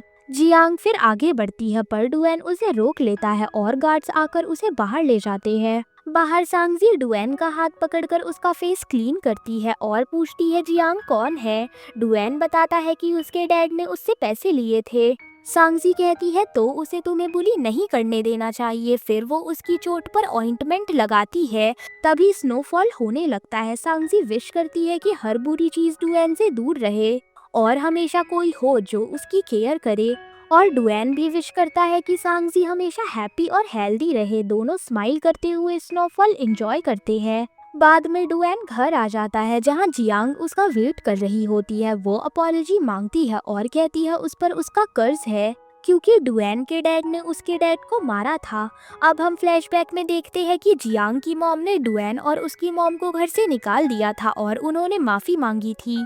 प्रेजेंट में डुएन अपनी मॉम की फोटो से कहता है कि वो अब और नहीं कर सकता और बाहर फायरवर्क्स देखकर सांगजी को न्यू ईयर विश करता है। वो उसका नेम चेंज करने लगता है पर हॉस्पिटल की बात याद आने पर वो रुक जाता है। क्लियरली वो सांगजी के लिए फीलिंग्स डेवलप कर रहा था। अगले दिन सांगजी शॉपिंग के बाद उसे मैसेज करती है क्योंकि उसने उसके लिए गिफ्ट लिया था। तभी मिंग आउटिंग का प्लान बनाता है। सांगजी एग्जाम का रीजन देकर मना कर देती है और डिनर इनवाइट भी डिक्लाइन कर देती है क्योंकि उसे अपने रिलेटिव को सीसीटीवी देने जाना होता है। एक्चुअली डुएन होता है वो। ऑफिस में डुएन को पता चलता है कि जियांग स्टेयर्स के पास सीन क्रिएट कर रही है और सांगजी भी आ रही है। वो उसे बचाने के लिए पीछे से जाकर उसे लेकर बाहर निकलता है। बाहर सांगजी खुश होती है पर डुएन कहता है कि तुम अब से मेरी कंपनी या घर में मत आना। उसका मतलब था उसे प्रोटेक्ट करना, पर सांगजी उल्टा समझ बैठती है कि वो उसे अवॉइड कर रहा है और उदास हो जाती है। फिर वो सीसीटीवी कैमरा उसे दे देती है ताकि वो जियांग के प्रूफ रिकॉर्ड कर सके। रात में डुएन उस कैमरे को अपने डोर पर इंस्टॉल कर देता है। सीन अब डुएन के ऑफिस पर शिफ्ट होता है जहां शियुन उसे बताती है कि अगर अब से जियांग कंपनी आएगी तो सिक्योरिटी पहले ही इन्फॉर्म करेगी। डुएन उसे थैंक्स कहता है और शियुन कहती है कि अच्छा हुआ कि उसने तुम्हारी रिलेटिव को नहीं देखा, मतलब कि सांगजी को। दूसरी तरफ सांगजी अपसेट थी क्योंकि डुएन ने उसे अपनी कंपनी और घर आने से मना कर दिया था। हॉस्टल वापस जाने के बाद भी उसके दिमाग में वही बातें चल रही होती है कि तभी डुएन का मैसेज आता है और वो उसे कहता है कि तुमने हॉलिडे टिकट्स ले ली। ये देखकर सांगजी के चेहरे पर स्माइल आ जाता है। वो बताती है कि उसकी फ्लाइट 19 को है। डुएन नोट बनाकर लिख लेता है और पूछता है एग्जाम के बाद कहीं डिनर चले, लेकिन सांगजी कहती है शायद टाइम ना हो और डुएन सिर्फ ओके रिप्लाई करता है, जिससे फिर वो सैड हो जाती है। नेक्स्ट सीन में सांगजी अपनी रूममेट्स के साथ पढ़ती है। निंगवे अपने बॉयफ्रेंड से झगड़े के चक्कर में गुस्से में होती है, पर कॉल आते ही पिघल जाती है। एग्जाम के बाद सब फ्रेंड्स एक बार में पार्टी करने जाते हैं। वहाँ मिंग कहता है कि वो सांगजी को एयरपोर्ट ड्रॉप करेगा, पर वो मना कर देती है और काफी ड्रिंक कर लेती है। उधर डुएन उसे मैसेज करता है कि उसका लगेज रेडी है और कहता है कि वो उसे एयरपोर्ट ड्रॉप करेगा। तभी वो सांगजी के कॉल से सुनता है कि वो बार में है और पूछता है क्या तुमने ड्रिंक किया। सांगजी कहती है थोड़ा सा, तो डुएन तुरंत कहता है कि वहीं वेट करो, मैं तुम्हें लेने आ रहा हूँ। बार के बाहर सांगजी लड़खड़ा रही होती है। मिंग उसे संभालने की कोशिश करता है तो वो कहती है कि तुम जाके एंजॉय करो, मेरा भाई मेरे को पिक करने आने वाला है। मिंग कन्फेस करता है कि वो उसके लिए गाना गाया था। तभी डुएन वहाँ आ जाता है और उन दोनों को साथ में देखकर थोड़ा जेलस होता है। वो सांगजी को उठाकर कहता है कि अब मैं देख लूंगा। रोड पर सांगजी थोड़ी इमोशनल हो जाती है और कहती है अब मैं अडल्ट हूँ, जो चाहे कर सकती हूँ। डुएन उसके करीब आके पूछता है क्या सच में, तो सांगजी रोकर कहती है तुमने ही तो कहा था जब बड़ी हो जाऊंगी तो अपनी मर्जी करूंगी। फिर वो नीचे बैठ जाती है और वॉमिट कर देती है। डुएन बिना कुछ कहे उसे गले लगा लेता है और उसे संभालता है। थोड़ी देर में वो उसे अपनी पीठ पे उठाकर हॉस्टल तक लेकर जाता है। रास्ते में सांगजी कहती है मेरे दिल में एक सीक्रेट है जिसे मैं पसंद करती हूँ, वो मुझे नहीं करता। डुएन पूछता है कि वो कौन है, पर वो नाम नहीं बताती। वो कहता है अगर ऐसा है तो उसे पसंद करना बंद करो। नेक्स्ट मॉर्निंग सांगजी को सब याद आ जाता है और वो एम्बैरेस हो जाती है। डुएन उसे पिक करने आता है। हॉस्टल के बाहर उसके फ्रेंड उसे टीज करने लगते हैं कि क्या ये तुम्हारा क्रश है। सांगजी हाँ करती है। फिर नीचे मिंग आकर उसे कन्फेस करता है कि वो उसे पसंद करता है। सांगजी पोलाइटली उसे रिजेक्ट करती है और कहती है कि मैं किसी और को पसंद करती हूँ। कार में डुएन ये सब देख लेता है। वो उसका ब्रेकफास्ट ले लेता है क्योंकि उसमें वो फूड था जिससे सांगजी को एलर्जी है। सांगजी उससे माफी मांगती है, पर डुएन सिर्फ फ्रूट देकर कहता है इसे खा लो और ड्राइव करने लगता है। डुएन पूछता है कि क्या मिंग वही लड़का है जिसे सांगजी पसंद करती है। ये सुन के सांगजी अपना मुंह घुमा लेती है और कहती है नहीं, वो नहीं है। डुएन फिर मजाक में पूछता है तो तुम्हें किस टाइप के लड़के पसंद है। सांगजी झूठ बोल देती है और कहती है काफी मस्कुलर टाइप के। डुएन अपने आर्म्स को देखता है और सोचता है मैं तो ऐसा बिल्कुल नहीं हूँ। फिर वो बोलता है ऐसे लड़के तो काफी बेवकूफ लगते हैं। सांगजी हंसते हुए कहती है ऐसा नहीं है और मन ही मन सोचती है अगर तुम्हें देखना है तो तुम मिरर देख लो। थोड़ी देर बाद सांगजी कहती है तुम्हें भी एक गर्लफ्रेंड ढूंढ लेनी चाहिए। डुएन कहता है तुम ही मेरे लिए सेलेक्ट कर दो। सांगजी काफी हैरान हो जाती है क्योंकि वो तो खुद अपनी एज की लड़कियों को ही जानती थी। तब डुएन कहता है कि मुझे एज से कोई प्रॉब्लम नहीं है। तो सांगजी सोचती है क्या ये सही में कह रहा है या सिर्फ मजाक कर रहा है। सीन शिफ्ट होता है सांगजी के घर पर। पेरेंट्स उसे देखकर बहुत खुश होते हैं। मॉम पूछती है तुम इतनी लेट क्यों आई। सांगजी कहती है सांगयान ने मुझे वेट करवाया। सांगयान एक्सप्लेन करता है कि वो उसकी फेवरेट चीज लेने गया था, पर कोई भी उसकी बात नहीं मानता। डिनर टेबल पर सब हंसी मजाक करते हैं। सांगजी पेरेंट्स को गिफ्ट देती है। फिर सांगयान भी अपना गिफ्ट मांगता है। सांगजी उसे फनी सा सनग्लासेस देती है जिसे देखकर सब हंसने लगते हैं। मॉम डैड फिर उससे डुएन के हेल्थ के बारे में पूछते हैं। सांगजी बताती है कि अब वो ठीक है और एक पॉपुलर गेम भी बनाया है। सब बहुत प्राउड फील करते हैं। फिर मॉम सांगयान से उसे उसकी ब्लाइंड डेट के बारे में पूछती है। सांगयान मना कर देता है। सांगजी उसे चिढ़ाते हुए कहती है कि अगर तुझे ऑकवर्ड लगता है तो डुएन को साथ में लेकर चले जा। पर सांगयान बताता है कि एक लड़की मुझे पसंद करती है, इसीलिए वो डेट पे नहीं जा रहा। ये सुन के सांगजी अपनी हंसी नहीं रोक पाती और सांगयान उसे बाहर लॉक कर देता है। जब सांग्यान कहता है मुझे हैंडसम बोलो तभी गेट खोलूंगा, तो सांगजी जोर से हैंडसम कहती है, पर फिर बदले में घर का डोर उसके सामने लॉक कर देती है। रात को सांगजी डुएन के दिए गिफ्ट बॉक्स को निकालती है और उन्हें देखकर खुश होती है। वो सोचती है क्या डुएन सीरियसली यंगर गर्ल्स में इंटरेस्टेड है। ये जानने के लिए वो उसे मैसेज करती है। डुएन उसे वॉइस नोट में रिप्लाई करता है कि अगर लड़की 18 प्लस हो और समझदार हो तो उसे कोई भी प्रॉब्लम नहीं है। ये सुनकर सांगजी कंफ्यूज्ड हो जाती है और डुएन भी अपने मन में सोचता है सांगजी तो मुझे भाई के जैसा ही देखती है। नेक्स्ट डे डुएन अपने फ्रेंड फी से मिलता है जिसके शादी का फंक्शन होता है। फी कहता है अगर तू मेरे पास रहा तो सब कहेंगे कि तू मेरी ब्राइड चुरा रहा है। दोनों मस्ती करने लगते हैं और बात निकलती है डुएन के क्रश की। जब डुएन बताता है कि वो लड़की यंगर है और किसी और को पसंद करती है, तो फी कहता है सुन के ऐसा लगता है कि वो तुझे ही पसंद करती है। शाम को फी की वेडिंग होती है। सांगजी अपने भाई सांगयान के साथ आती है और डुएन को ढूंढती रहती है। जब डुएन आता है तो वो अपनी टाई को बार बार एडजस्ट करता है। ये वही टाई होती है जो सांगजी ने उसे दी थी। सांग्यान डुएन से मस्ती में कहता है कि कुछ अच्छा बोलो, तो डुएन कहता है डार्लिंग ब्रदर, जो सुनकर सब बहुत शॉक्ड हो जाते हैं। डिनर टेबल पर डुएन सांगजी से बातें करने लगता है और पूछता है कि तुमने मेरा नाम ब्रदर 2 से क्यों सेव किया है, और उस लड़के के बारे में सवाल पे सवाल करता रहता है। सांगजी परेशान होकर सीट चेंज करना चाहती थी, पर सांग्यान उसे मना कर देता है। फाइनली सांगजी वहाँ से निकल जाती है तो डुएन उसके पीछे पीछे आता है और कहता है मैं तुम्हें ड्रॉप कर देता हूँ। वो उसे जी करके बुलाता है और रेड एनवलप रिटर्न करता है। रास्ते में वो स्ट्रॉबेरीज लाता है और सांगजी को खिलाता है, खुद उसके हाथ से खा लेता है। घर पहुंचकर डुएन उसे न्यू ईयर गिफ्ट देता है और उसमें एक ब्रेसलेट जिसमें हार्ट शेप के अंदर SZ लिखा होता है। सांगजी उसे देखकर ब्लश करती है और रात को जब वो नेट पे सर्च करती है तो लिखा होता है कि ये ब्रेसलेट लवर्स एक दूसरे को देते हैं। सांगजी खुशी से सोचती है कि डुएन ने उसे bracelet as a love gift दिया है, पर जब वो और पढ़ती है तो लिखा होता है कि एल्डर भी केयर दिखाने के लिए ऐसा गिफ्ट्स दे सकते हैं। ये देखकर वो कहती है पता नहीं, शायद मुझे ब्रेसलेट देने का यही रीजन होगा। तभी उसके मॉम डैड वापस आते हैं। सांगजी बताती है कि कल डुएन भी मेरी फ्लाइट से ही जाएगा और मुझे पिक करेगा। मॉम उसे पैकिंग करने और सोने के लिए कहती है। दूसरी तरफ डुएन झूठ बोल रहा होता है। उसकी फ्लाइट कल नहीं थी, पर वो एक्स्ट्रा टाइम सांगजी के साथ बिताना चाहता था। टिकट्स ना मिलने के बाद वो फ्रेंड से हेल्प मांगता है। रात देर तक वेट करते हुए वो सो जाता है, पर सुबह नोटिफिकेशन मिलती है कि टिकट्स मिल गई और वो खुशी से फिर से सो जाता है। सुबह सांगजी आती है और देखती है कि डुएन वॉल के सहारे सोया है। वो पूछती है कल रात को तुम ठीक से नहीं सोए क्या, तो डुएन कहता है थोड़ा काम था। जब वो नोटिस करता है कि सांगजी ने ब्रेसलेट नहीं पहना तो कहता है लगता है तुम्हें पसंद नहीं आया, और उसका लगेज उठाकर आगे बढ़ता है। थोड़ी देर बाद सांगजी उसका ब्रेकफास्ट देती है पर खुद नहीं खाती। ये देखकर डुएन कहता है मुंह खोलो, और बन उसके मुंह में डाल देता है। दोनों एक ही बन शेयर करते हैं। डुएन के फेस पर स्माइल आ जाता है। एयरपोर्ट पर दोनों वेट कर रहे होते हैं। सांगजी ऑकवर्ड फील करती है तो डुएन उसे अपना कोट दे देता है। तभी डुएन का एक फ्रेंड आता है और सांगजी को देखकर पूछता है क्या ये तुम्हारी गर्लफ्रेंड है। फिर सॉरी बोलता है और कहता है तुम्हारी गर्लफ्रेंड तो जियांग है ना। डुएन कहता है ऐसा कुछ नहीं है, पर उसके बोर्डिंग का टाइम हो जाता है तो वो वहाँ से चला जाता है। प्लेन में सांगजी पूछती है जियांग कौन है।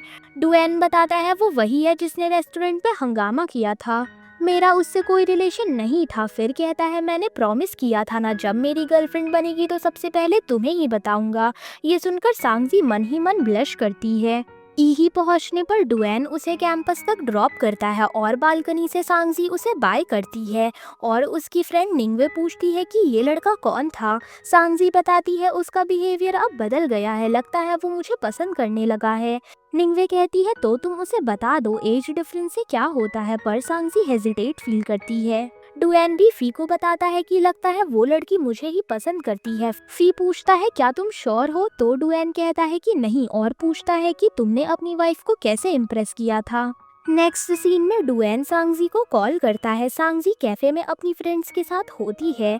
निंगवे कहती है कि कॉल उठाओ। डुएन उसे फ्राइडे के लिए डिनर पर बुलाता है और सांगजी भी मान जाती है। फ्रेंड्स उसे टीज करने लगते हैं कि क्या फर्स्ट डेट है, वो मना करती है पर अंदर ही अंदर वो ब्लश करती है। डिनर के दिन डुएन उससे मिलता है और कहता है आज तुम बहुत अच्छी लग रही हो। वो कहती है तुम मुझे किससे मिलाने ले जा रहे हो। उसे लगता है कि डुएन अपनी गर्लफ्रेंड से मिलवाने ले जा रहा है पर रेस्टोरेंट में डुएन की फ्रेंड शियून मिलती है, वही लड़की जो एयरपोर्ट पर थी। शियून बताती है कि उस दिन वो सिर्फ डुएन के फ्रेंड के बिहाफ पर गई थी और उनका कोई अफेयर नहीं है। ये सुनकर सांगजी थोड़ी रिलीफ फील करती है। डुएन अपने फ्रेंड को सांगजी से मिलवाता है और मेरी फ्रेंड कहकर इंट्रोड्यूस करता है। पहली बार सिस्टर नहीं कहता, बाद में वो सांगजी का हाथ पकड़कर बाहर लेकर जाता है और कहता है मैं चाहता हूँ कि सब कुछ क्लियर हो जाए ताकि फ्यूचर में कोई भी मिसअंडरस्टैंडिंग ना हो। फ्यूचर पर सांगजी कहते कहते चुप हो जाती है। फिर दोनों मॉल में जाते हैं। सांगजी मिल्क टी पीती है जिसे उसे एलर्जी होती है। रैशेस देखकर डुएन घबरा जाता है, मेडिसिन लेने के लिए दौड़ता है और उसका ख्याल रखता है। जब वो करीब से उसे देखता है तो दोनों के बीच एक साइलेंट इमोशनल मोमेंट होता है। लास्ट फ्लैशबैक में हमें पता चलता है कि डुएन ने पहले ही शियून से रिक्वेस्ट की थी कि रेस्टोरेंट पे सब क्लियर कर दे ताकि सांगजी कुछ गलत ना समझे। शियून हंसती है और कहती है तुम तो एक छोटे बच्चे जैसे बिहेव कर रहे हो। सांगजी मेडिसिन लेने के बाद कहती है कि वैसे वो मिल्क टी काफी टेस्टी थी, जिससे डुएन थोड़ा इरिटेट होते हुए कहता है तुम्हें एलर्जी होने के बाद भी मिल्क टी चाहिए। उसे याद आता है कि पहले भी उसने सांगजी के लिए मिल्क बाय किया था। सांगजी बताती है कि तब उसने नहीं पिया था बल्कि उसकी क्लासमेट ने ले लिया था। कैंपस के रास्ते दोनों वॉक कर रहे होते हैं। सांगजी अपने फेस को बार बार टच कर रही थी, जो देखकर डुएन उसका हाथ पकड़ लेता है और कहता है अब मैं तुम्हें ऐसे ही लेकर जाऊंगा। सांगजी मुस्कुराकर कहती है लगता है तुम मुझे डॉग की तरह वॉक पर लेकर आए हो। डुएन हंसते हुए बोलता है मेरा डॉग तो समझता भी नहीं कि क्या खाना पीना चाहिए। फिर सांगजी पूछती है कि उसने उसे अपनी फ्रेंड कहकर इंट्रोड्यूस क्यों करवाया, हमेशा तो सिस्टर कहता था। डुएन कहता है तो क्या तुम मुझे अपना बड़ा भाई समझती हो, जिस पे सांगजी चुप हो जाती है। बातें करते हुए वो बर्थडे के टॉपिक पर आते हैं। डुएन कहता है कि अकेले बर्थडे सेलिब्रेट करना पॉइंटलेस है। सांगजी सोचती है कि शायद वो मेरा बर्थडे सेलिब्रेट करेगा। दूसरी तरफ हॉस्टल में उसकी फ्रेंड चिंता करती है क्योंकि बहुत लेट हो गया था। जब सांगजी वापस आती है तो शाय होकर उन्हें बताती है कि शायद डुएन भी उसे लाइक करता है। सब एक्साइटेड होते हैं और निंगवे कहती है कि अगर उसने कन्फेस नहीं किया तो तुम करना। बर्थडे वाले दिन सांगजी डुएन से मिलने जाती है, तभी मिंग आकर उसे विश करता है और गिफ्ट देता है। सांगजी लेने से मना करती है पर वो इंसिस्ट करता है। उसके जाने के बाद डुएन उसका गिफ्ट उठाता है और सांगजी से कहता है मैं इसे पकड़ लेता हूँ। तभी थोड़ा टीज करते हुए कहता है क्या मैं उस लड़की की तरह दिखता हूँ जिसे तुम पसंद करती हो। सांगजी कंफ्यूज हो जाती है और कहती है नहीं, तुम बिल्कुल उसके जैसे नहीं दिखते। बस में भीड़ होने पर डुएन उसे अपना आर्म पकड़ने के लिए कहता है। जब वो हेजिटेट होती है तो डुएन उसका हाथ अपने हाथ पर रख देता है। मॉल में सांगजी आइस्ड लेमन ड्रिंक ऑर्डर करती है पर डुएन मना करता है। वो कहता है कि अगर मैं तुम्हें अनोइंग लगता हूँ तो आर्टर डाल लो। थिएटर में दोनों के बीच क्यूट मोमेंट होता है। डुएन ग्लास पकड़ने के बहाने उसके पास आता है और कहता है तुम मेरी गर्लफ्रेंड थोड़ी हो, जिससे सांगजी भी शॉक हो जाती है। मूवी के बाद डुएन कहता है कि चलो मेरे घर, तुम्हारा बर्थडे गिफ्ट वही है। सांगजी हेजिटेट करती है पर डुएन बताता है कि उसने उसे जियांग से प्रोटेक्ट करने के लिए मना किया था और वो उससे माफ़ी मांगता है और सांगजी खुश होकर मान जाती है। घर पहुंचकर डुएन लाइट्स ऑन करता है। सब कुछ उसके बर्थडे के सरप्राइज के लिए डेकोरेट था। उसने 2 केक बनाए थे, एक खुद का एक बैकअप। सांगजी उसका बनाया हुआ केक चूज करती है। केक कट करने के बाद डुएन गिफ्ट देता है और पूछता है तुम्हें किस टाइप के लड़के पसंद है। सांगजी बताती है हैंडसम, काइंड और टॉल। तो डुएन अपनी हाइट मिलाता है और कहता है तो क्या मैं तुम्हें अप्रोच कर सकता हूँ। सांगजी हैरान हो जाती है। डुएन कन्फेस करता है कि मैं तुम्हारा बॉयफ्रेंड बनना चाहता हूँ। सांगजी कहती है मेरा दिल जीतना आसान नहीं है। डुएन स्माइल करके कहता है मैं तब तक ट्राई करूंगा जब तक तुम हाँ नहीं कह देती। फिर हमें दिखाया जाता है कि कुछ दिन पहले डुएन ने खुद केक बनाना सीखा था। बार बार फेल होने के बाद भी सिर्फ सांगजी के लिए परफेक्ट केक बनाने की कोशिश करता रहा। सांगजी अपना बर्थडे गिफ्ट ओपन करती है जिसमें एक कैमरा होता है। वो एक्साइटमेंट से कैमरा चेक करती है पर उसमें डुएन की एक फोटो होती है जिसमें उसकी शर्ट खुली होती है। ये देखकर वो काफ़ी ज़्यादा शॉक्ड हो जाती है। तभी उसे डुएन का मैसेज आता है जो उससे पूछता है क्या उसे गिफ्ट पसंद आया। सांगजी सोचती है ऐसे फोटो के साथ गिफ्ट कौन देता है। और वो उसी फोटो का पिक क्लिक करके डुएन को सेंड करती है। फोटो देख के डुएन रियलाइज करता है कि ये गलती से क्लिक हो गया था जब वो कैमरा चेक कर रहा था। जब सांगजी कहती है कि कैमरे की क्वालिटी अच्छी नहीं है तो डुएन फ्लर्ट करते हुए कहता है कि क्या मैं तुम्हें एचडी वर्जन में भेज दूं। सांगजी उसे ओल्ड फॉक्स कहकर चिढ़ाती है और गुड नाइट बोल देती है। रात को वो अपने फोन में से डुएन का नाम ब्रदर 2 से बदलकर सूटर रख देती है। तभी उसे सांग्यान का बर्थडे विश आता है। सांगजी बताती है कि वो रिलेशनशिप में जा रही है। ये सुनकर सांग्यान कहता है पहले पढ़ाई पूरी कर। जब सांगजी बताती है कि वो लड़का उससे थोड़ा बड़ा है तो सांग्यान गुस्सा होकर पूछता है क्या मुझसे भी बड़ा है। सांगजी कहती है हाँ वो पोस्ट ग्रेजुएट है। ये सुनकर सांग्यान कहता है उसे एक दिन भी बड़ा नहीं होना चाहिए और कॉल कट कर देता है। सांगजी उसकी बातों को इग्नोर करके कैमरा और डुएन के ब्रेसलेट के साथ फोटोज लेने लगती है। तभी निंगवे कहती है ये ब्रेसलेट जरूर उसी ने दिया होगा। सांगजी थोड़ी टेंशन में होती है कि अगर उसने डुएन को ज्यादा वेट कराया तो कहीं वो हार ना मान ले। निंगवे कहती है वो ऐसा लड़का नहीं लगता पर अगर डाउट है तो टेस्ट कर लो। नेक्स्ट डे सांगजी फ्रेंड्स के साथ लंच पर होती है। उनकी एक फ्रेंड ब्रेसलेट देखकर पूछती है क्या ये माउस बना है। सांगजी कहती है ये फॉक्स है। तभी डुएन का मैसेज आता है। वो पूछता है क्या तुम फ्री हो कल। निंगवे फोन ले लेती है और रिप्लाई करती है नहीं, क्योंकि दोनों उसे टेस्ट करना चाहते थे। डुएन सैड हो जाता है पर अगले दिन फिर पूछता है। इस पर भी सांगजी मना कर देती है। यूशिन कहती है उसे टेस्ट मत करो वरना वो कोशिश करना छोड़ देगा। सांगजी कॉल करने जाती है पर निंगवे उसे रोक लेती है। डुएन अपने कलीग से पूछता है अगर कोई बार बार मना करे तो इसका क्या मतलब है। वो कहते हैं तुम्हारी परफॉर्मेंस पे डिपेंड करता है। फिर डुएन थर्सडे के लिए पूछता है और सांगजी फाइनली हाँ कहती है। पर उस दिन डुएन काम की वजह से कैंसिल करता है। सांगजी समझदारी दिखाती है और फ्रेंड्स के साथ चली जाती है। अगले बार भी डेट कैंसिल हो जाता है। सांगजी दुखी होती है पर गुस्सा नहीं करती। डुएन मीटिंग के बाद उसके पास आने लगता है पर नर्सिंग होम से कॉल आता है। डॉक्टर बताती है उसके डैड के लंग्स में फ्लूइड है और सर्जरी जरूरी है। डुएन रोने लगता है। फ्लैशबैक में हमें दिखाया जाता है कि उसके पेरेंट्स के स्ट्रगल्स जैसे कि डैड का एक्सीडेंट होना और कर्जा और उसकी मॉम की इलनेस। डुएन ने पढ़ाई छोड़कर पैसा कमाने की सोची थी पर मॉम ने मना किया था। प्रेजेंट में डुएन अपने पास्ट को याद करके इमोशनल होता है। दूसरी तरफ सांगजी उसके मैसेज का वेट कर रही होती है। जब वो नहीं आता तो वो खुद मैसेज भेजती है। डुएन कॉल करके कहता है कि मैं तुमसे मिलने आ रहा हूँ। सांगजी सरप्राइज होती है। रेस्टोरेंट में डुएन माफी मांगता है। सांगजी कहती है तुम अपसेट लग रहे हो। डुएन बोलता है तुम्हारे साथ खुश हूँ मैं। वो स्माइल करता है जिसे देख सांगजी भी मुस्कुरा देती है। वो कॉटन कैंडी बनाती है और कहती है जब मैं सैड होती हूँ तो स्वीट्स खाती हूँ। दोनों एक साथ कॉटन कैंडी खाने लगते हैं। डुएन कहता है तुमने पहली बार मेरे लिए बनाई, मतलब तुमने यस कह दिया। सांगजी कहती है मैंने ऐसा नहीं कहा। वो बोलती है ऐसा तुम मेरा दिल नहीं जीत सकते। सजेशन लो। डुएन कहता है मैं ट्राई करता रहूंगा। नेक्स्ट डे शेयरिंग सेशन में डुएन उसके कॉलेज में आ जाता है। सांगजी हैरान हो जाती है और कहती है तुम यहाँ क्या कर रहे हो। वो कहता है मैं बस ऐसे ही आया हूँ। क्लासमेट्स कहते हैं सांगजी का बॉयफ्रेंड कितना हैंडसम है। डुएन उसके चीक्स को सॉफ्टली टच करता है जैसे किस कर रहा हो। फ्लैशबैक में डुएन सांग्यान का मैसेज पढ़ता है जिसमें लिखा होता है मेरी बहन किसी को पसंद करती है तुम उसका ध्यान रखना। डुएन स्माइल करता है क्योंकि वो लड़का डुएन ही था। प्रेजेंट में जब सांगजी उठती है तो वो गुस्से से पूछती है तुम यहाँ क्या कर रहे थे। डुएन कहता है अभी जिस रिलेशन में है तुम मेरा नाम नहीं ले सकती। सांगजी कहती है ज्यादा मत बनो, मुझे पता है तुम यहाँ क्या कर रहे थे। जब डुएन कहता है बताओ ना मैं यहाँ क्या कर रहा था, सांगजी उसे पास बुलाती है और जैसे ही वो करीब आता है उसे किस कर लेती है। डुएन शॉक्ड हो जाता है। सांगजी कहती है मुझे भी नहीं पता मैंने ये क्या किया, पर इसका मतलब ये नहीं है कि मैंने तुम्हें हाँ कहा।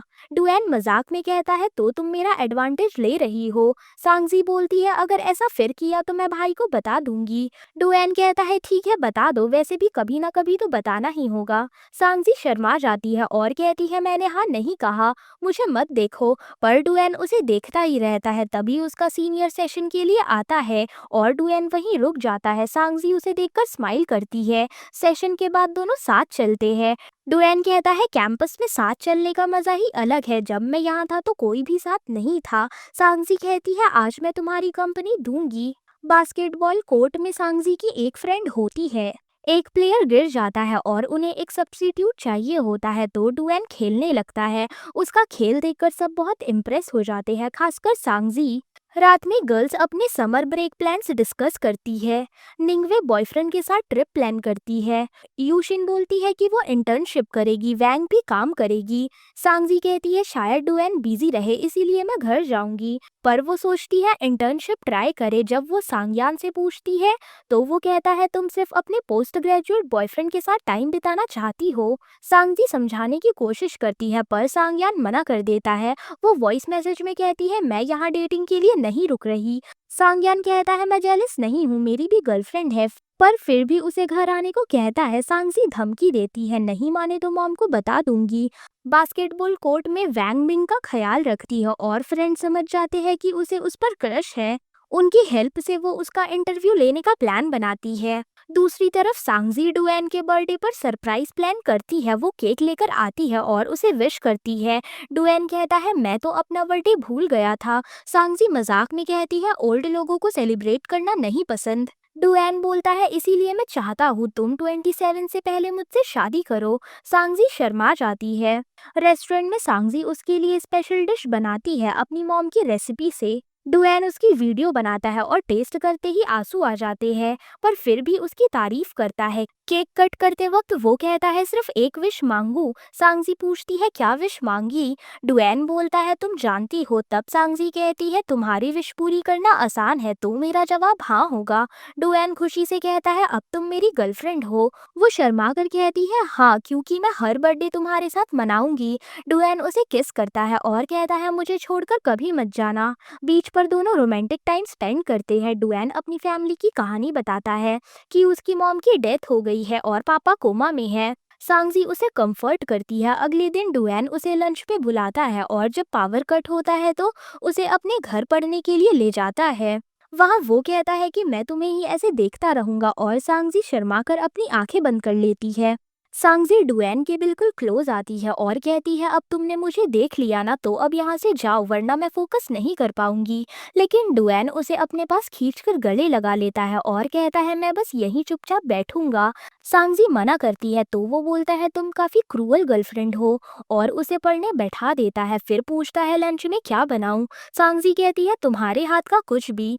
डुएन खुशी से खाना बनाता है और दोनों एक साथ लंच करते हैं। सांगजी उसके हाथ का खाना टेस्ट करके काफी तारीफ करती है तो वो कहता है तुम पहली हो जो मेरे हाथ का खाना खा रही हो। लंच के बाद सांगजी प्लेट्स धोने जाती है पर डुएन आकर उसे एप्रॉन पहनाता है और कहता है मैंने तुम्हें ये सब करने को नहीं कहा था तो क्यों कर रही हो। सांगजी स्माइल करते हुए कहती है फ्यूचर में सिर्फ तुम्हें काम नहीं करने दे सकती। थोड़ी देर बाद सांगजी पढ़ने लगती है लेकिन उसे नींद आ जाता है। बेड पर लेटे हुए उसे वही टेडी मिलता है जो उसने डुएन को वापस किया था। तभी डुएन नॉक करता है और सांगजी एक्टिंग करती है जैसे वो पढ़ रही हो। डुएन मजाक में कहता है मुझे तो तुम दिख ही नहीं रही।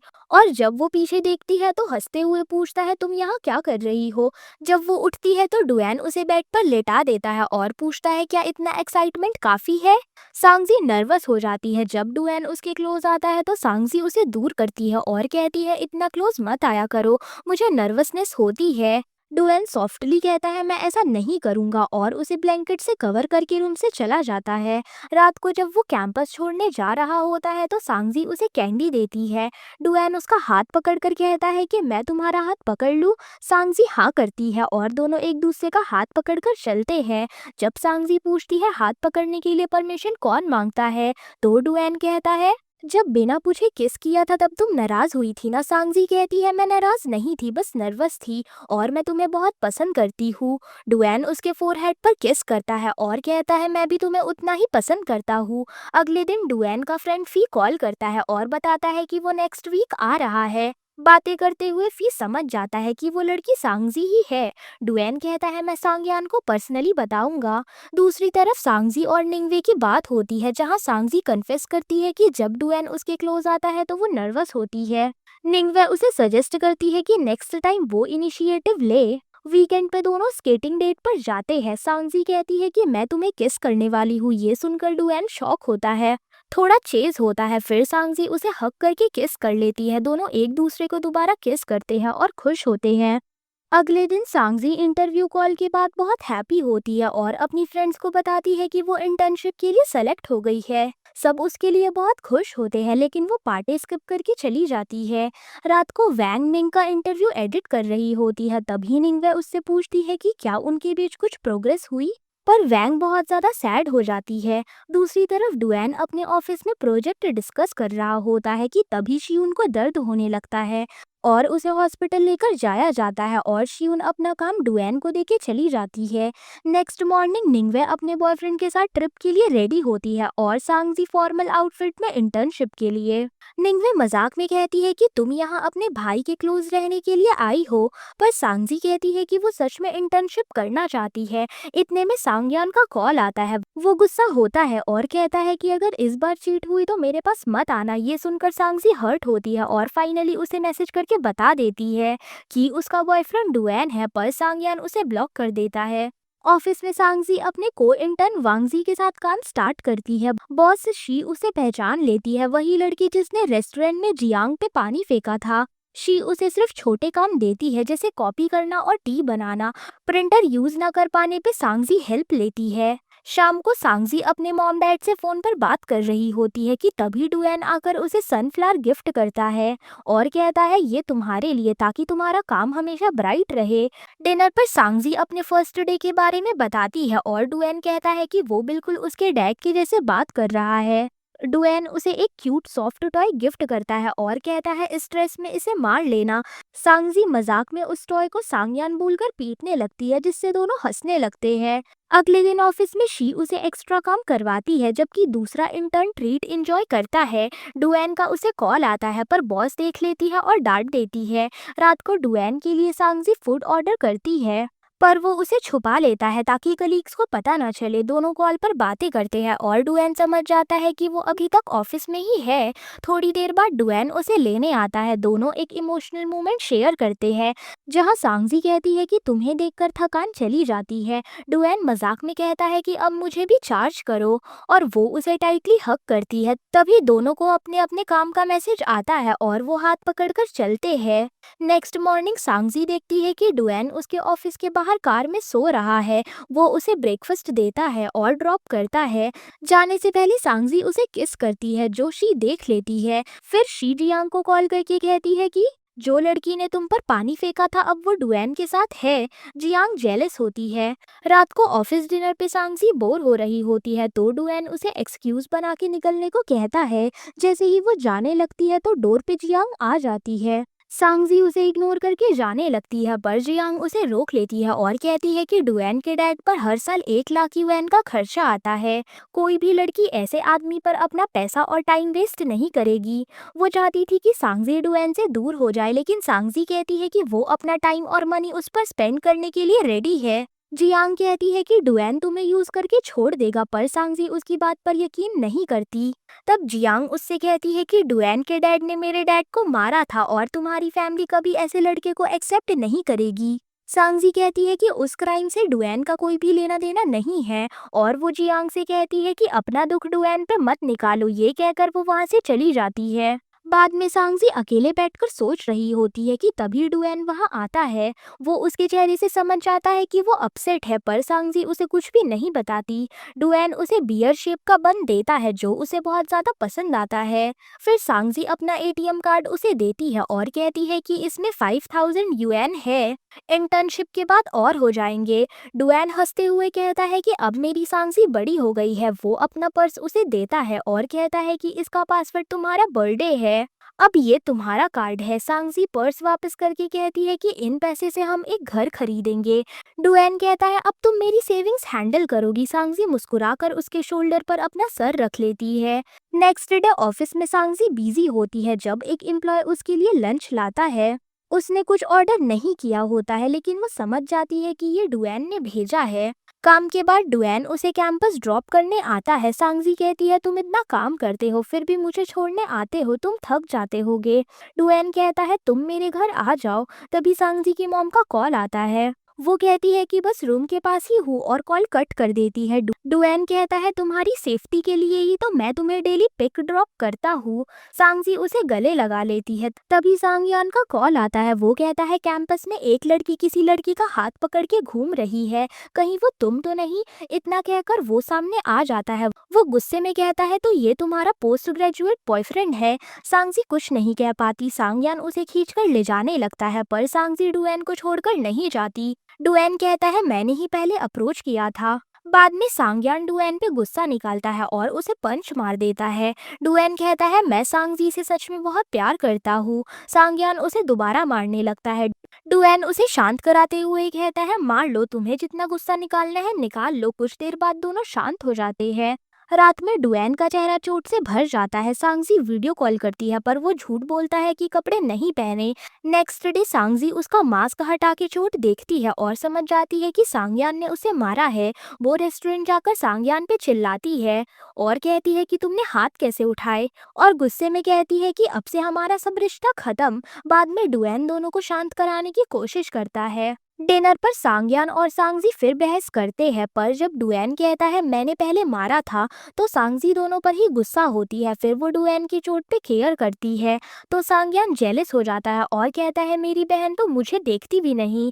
सांगजी हंसती है और कहती है वीकेंड पे मिलते हैं। डिनर पे सांगयान और डुएन दोनों छोटी छोटी बातों पे लड़ते हैं और सांगजी उन्हें देखकर हंसते हुए उनका मूड थोड़ा हल्का कर देती है। डुएन सांगजी को हॉस्टल ड्रॉप करता है। सांगयान सोया हुआ लग रहा होता है तो डुएन उसके सामने ही सांगजी को किस करके कहता है कि मैंने सुबह से खुद को रोक रखा था पर असल में सांगयान सोया हुआ नहीं था। वो सब देखकर मुस्कुराता है। सांगजी ये नोटिस कर लेती है और गुस्से में उसे मारती है, ये कहकर कि आगे आ जाओ। डुएन कोई ड्राइवर नहीं है। सांगयान कहता है मैं भी तो इसे ड्रॉप करता था, पर सांगजी नहीं मानती और उसे जबरदस्ती फ्रंट सीट पे बैठाती है। डुएन फिर सांगजी को फ्लाइंग किसेस देता है जिससे सांगयान इरिटेट हो जाता है। रास्ते में डुएन कहता है कि वो सांगजी को घर ड्रॉप करके ऑफिस जाएगा। सांगयान बोलता है मैं भी तुम्हारे साथ ऑफिस चलता हूँ। डुएन मजाक में कहता है thank you darling brother. Office में सांगयान आराम से गेम खेलता है और डुएन से कहता है थोड़ा अपनी हेल्थ का भी ध्यान रखा करो। डुएन बताता है कि वो एक नया अपार्टमेंट ले रहा है जो सांगजी के कैंपस के पास है। सांगयान इमोशनल होकर कहता है कि मैं हमेशा डरता था कि मेरी बहन किसी गलत लड़के से ना जुड़ जाए, पर तुम्हें देख के काफी रिलीफ मिलता है। लेकिन वो साथ ही वार्निंग देता है अगर सांगजी को हर्ट किया तो तुम बचोगे नहीं। डुएन हंसते हुए कहता है कि तुम्हें कभी वो चांस नहीं मिलेगा। नेक्स्ट डे डुएन उठता है तो देखता है सांगजी चिट्ठी छोड़कर चला गया है। कॉफी शॉप में उसका कोवर्कर बताता है कि उसने सांगजी को एक लड़की के साथ देखा था। ये सुन के डुएन टेंशन में आ जाता है और सीधा जियांग के शॉप पर पहुंचता है। जियांग खुश होती है पर डुएन उसे लीगल एक्शन का पेपर देकर वार्न करता है, अगर सांगजी को कुछ कहा तो मैं पुलिस में कंप्लेन कर दूंगा। जियांग रोने लगती है और डुएन वहां से चला जाता है। ऑफिस में क्लाइंट मीटिंग के दौरान सांगजी अपना आइडिया बताती है, एलर्जिक स्किन केयर प्रोडक्ट को एक एनिमेटेड कैरेक्टर के साथ कंबाइन करने का। क्लाइंट को आइडिया पसंद आता है पर बॉस इरिटेट हो जाती है। मीटिंग के बाद वो सांगजी से कहती है तुम इंटर्न हो, आइडिया मुझे रिपोर्ट करोगी, और गुस्से में बोलती है जो किसी और का बॉयफ्रेंड छीन ले उसके लिए ये नॉर्मल है। ये बात सांगजी को चुप जाती है। शाम को सांगयान सांगजी को लेने आता है और बताता है कि वो कल की फ्लाइट से जा रहा है। सांगजी इमोशनल होकर रो पड़ती है पर सांगयान उसे हंसाने की कोशिश करता है। तभी डुएन वहां आता है और कहता है इसका मूड थोड़ा ठीक करो। दोनों उसे छेड़ते हैं और सांगजी थोड़ा मुस्कुरा देती है। बाद में डुएन सांगजी से कहता है कि तुम मुझे अपनी प्रॉब्लम्स बताती क्यों नहीं। सांगजी कहती है मैं बड़ी हो गई हूँ, सब हैंडल कर लूंगी। डुएन कहता है मैं चाहता हूँ तुम सिर्फ मेरी गर्लफ्रेंड नहीं बल्कि एक सपोर्टर भी बनो। सांगजी इमोशनल होकर कहती है कि मैं भी चाहती हूँ कि तुम भी मुझ पर रिलाई कर सको।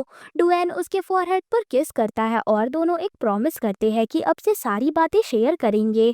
नेक्स्ट डे क्लाइंट उनका प्लान अप्रूव कर लेता है और सबको बोनस मिलता है। शाम को सांगजी डुएन के नए घर पहुंचती है। वो बहुत ही सुंदर, बड़ा और वार्म होता है। डुएन उसे घर की चाबी देकर कहता है अब ये हमारा घर है। रात को हॉस्टल का एसी खराब हो जाता है तो डुएन उसे लेने आ जाता है। घर पे दोनों गेम खेलते हैं और सांगजी के बाल डुएन के बटन में फंस जाते हैं। जब वो बटन खोलती है तो डुएन उसे किस करता है। दोनों एक मैजिकल मोमेंट शेयर करते हैं पर ऑकवर्ड होकर अलग हो जाते हैं। रात भर दोनों हंसते हुए सो नहीं पाते। अगली सुबह कपल आउटफिट पहनते हैं पर एक दूसरे से आंखें नहीं मिलाते। ब्रेकफास्ट के दौरान डुएन कहता है मैं तुम्हें पिक करने आऊंगा। सांगजी कहती है अपने काम पर ध्यान दो। डुएन कहता है गेम लॉन्च होने के बाद हम दोनों ट्रिप पर चलेंगे। ये सुनकर सांगजी खुश होकर उसका हाथ पकड़ लेती है। अगले दिन जब डुएन उठकर सांगजी को ढूंढता है पर वो उसके लिए ब्रेकफास्ट बनाकर काम पर जा चुकी होती है। टेबल पर उसे एक नोट मिलता है जिसमें लिखा होता है ब्रेकफास्ट पूरा खाना। साथ ही उसे सांगजी की एक ट्रैवल बुक मिलती है जिसमें उसने अपनी ड्रीम ट्रिप के प्लेसेस लिखे होते हैं। ये देखकर डुएन भी कुछ रोमांटिक डेस्टिनेशन ढूंढने लगता है जहां वो उसके साथ जा सके। रात को जब डुएन घर आता है तो सांगजी सो रही होती है। वो उसे ब्लैंकेट से कवर करता है और प्यार से किस करता है। सांगजी थोड़ा हिलती है तो डुएन उसका हाथ पकड़ लेता है और उसे फिर से सुलाता है। ऐसे ही दोनों के दिन खुशी में बीत रहे होते हैं। एक दिन सांगजी अपने इंटर्नशिप के लास्ट डे पर होती है। बॉस उसके काम की तारीफ करते हैं और डायरेक्टर भी कहता है कि अगर तुम ईही सिटी में काम करना चाहती हो तो मुझसे जरूर मिलना। सबको गिफ्ट्स देते हुए सांगजी शी के पास जाती है और कहती है मैं किसी का बॉयफ्रेंड नहीं चुरा रही थी। अगर आप जियांग की दोस्त है तो उसे साइकेट्रिस्ट के पास लेकर जाए। शी उसे कुछ नहीं कहती और उसे भी सांगजी सही लगती है। दूसरी तरफ डुएन की कंपनी में उनकी गेम का न्यू फीचर लॉन्च होता है। ग्राफ टॉप पे पहुंचता है, सभी सेलिब्रेट करते हैं। शियुन कहती है हमने 2 साल का रिकॉर्ड तोड़ दिया। उसके बाद यून और शियुन डुएन को बताते हैं कि अब वो चीफ प्रोग्रामर बनने वाले हैं। डुएन थोड़ा हेजिटेट होता है पर उन दोनों की काबिलियत पर भरोसा जताता है। शियुन पूछती है हॉलिडे प्लान्स के बारे में तो डुएन कहता है कि वो अपनी गर्लफ्रेंड के साथ ट्रिप पर जा रहा है, जो सुन के दोनों मुस्कुरा देते हैं। शाम को डुएन और सांगजी हॉलिडे प्लेसेस डिस्कस करते हैं। सांगजी हर प्लान रिजेक्ट करती है क्योंकि उसे कैंपिंग करनी होती है। डुएन कहता है वहाँ इंसेक्ट्स और स्नेक होंगे।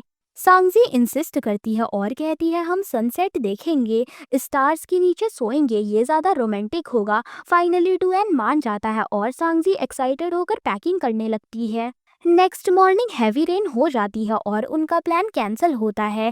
डुएन सांगजी को उदास नहीं देख पाता तो दोनों घर पर ही टेंट लगाकर कैंपिंग करते हैं। डिनर बनाते वक्त दोनों क्लोज आ जाते हैं पर फोन बच जाता है। सांगजी की मॉम का वीडियो कॉल। वो जल्दी से डुएन को टेंट के बाहर भेज देती है और पेरेंट्स को बोलती है मैं एक फ्रेंड के फ्लैट में कैंपिंग कर रही हूँ। मॉम व्यू दिखाने के लिए कहती है लेकिन सांगजी मुश्किल से डुएन को छुपाते हुए कैमरा घुमाती है। जब वो गिरती है तो डुएन उसके ऊपर गिर जाता है पर पेरेंट्स कुछ नहीं देखते। बाद में दोनों ब्लॉक गेम खेलने लगते हैं। सांगजी चीट करती है और डुएन हंसते हुए उसे पनिश करता है। फन मोमेंट्स के बाद नेक्स्ट डे सांगजी कॉलेज लौट जाती है और डिजाइन कंपटीशन के लिए रजिस्टर करती है।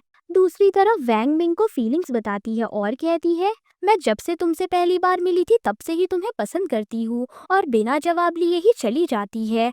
फ्लाइट से सांगजी घर लौटती है जहाँ सांगयान उसे पिक करता है। वो मजाक में कहती है कोई तो मुझे लेने नहीं आने वाला था ना। तो सांगयान बोलता है तेरे डुएन ने इतने कॉल्स किए कि मजबूरन आना पड़ा। घर पहुंचकर सांगजी मॉम डैड से मिलती है फिर डुएन से कॉल पर बात करती है। मॉम सुन लेती है और डैड को बताती है कि शायद उसका कोई बॉयफ्रेंड है। दोनों पेरेंट्स सांगजी से पूछते हैं क्या तुम किसी को डेट कर रही हो। पहले वो चुप रहती है फिर कहती है मैं आपको पर्सनली बताना चाहती थी।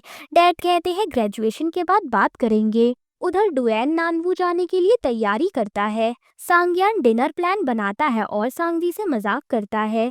समझ जाता है कि वो भी डुएन से मिलना चाहती है। जब वो उसे चिढ़ाता है तो सांगजी उसे मारने लगती है और फाइनली मूड बनाने के लिए कहती है आई लव यू भाई। जब सांगयान और सांगजी डुएन को लेने जाते हैं तो सांगजी एक्साइटेड होकर उसका वेट कर रही होती है। उसे ऐसा देखता हुआ सांगयान मजाक करता है अगर वेट करने में इतना मजा आ रहा है तो मैं जा रहा हूँ। दोनों बहस करते हैं कि तभी डुएन वहाँ आ जाता है। सांगजी बैक सीट पर बैठ जाती है और डुएन भी उसके साथ पीछे बैठता है। सीट बेल्ट लगाते वक्त डुएन उसका हाथ पकड़ लेता है जिसपे सांगयान वार्निंग देता है कि मैं यहीं पे हूँ, कुछ गलत मत करना। डुएन हंसता है और कहता है कि तुम बस ड्राइव करो।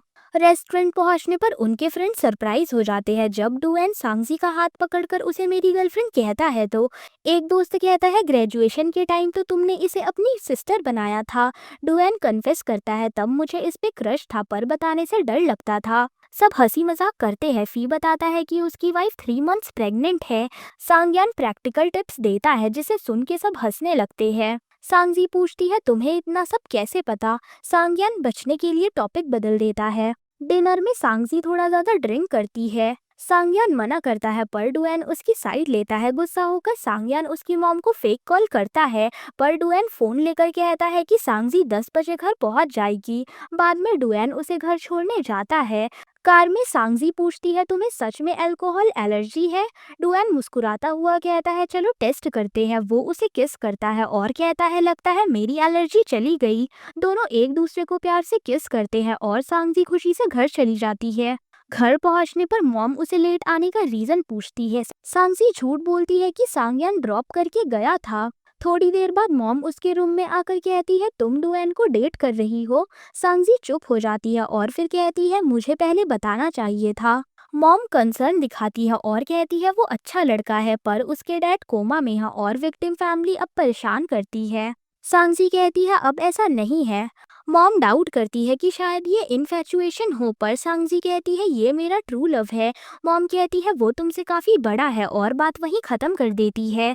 नेक्स्ट डे सांगजी अपसेट होती है कि तभी डुएन उसे सरप्राइज देने आता है। वो कहता है कुछ इम्पोर्टेंट काम किया है बाद में बताऊंगा। फिर वो कहता है मैं तुम्हारे पेरेंट्स से मिलना चाहता हूँ। सांगजी एग्री करती है। वॉक करते हुए वो कहती है काश मैं 29 की होती।